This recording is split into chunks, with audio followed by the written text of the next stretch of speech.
Hey everybody, my name is Marcus, and in this video I will show you a simple way how you can mute yourself in Google Meet. So let's start. The first thing I want to do is when I'm going to click new meeting, start instant meeting, and you can be able to see me here. And this is like, okay, this is really important. Like when I'm going to turn off the microphone here, and I'm going to click join now, automatically the meeting is going to be,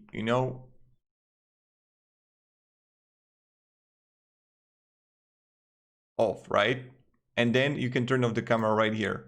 So again, what I recommend going to do is just return to home screen and let's say, okay, I got a meeting and I got my share a meeting here. Now I will just write it here and okay, I'm going to disable my camera right before I'm going to access the meeting. I'm going to join now and I can easily mute myself or unmute myself. Thank you very much everybody for watching. Have a great day and goodbye.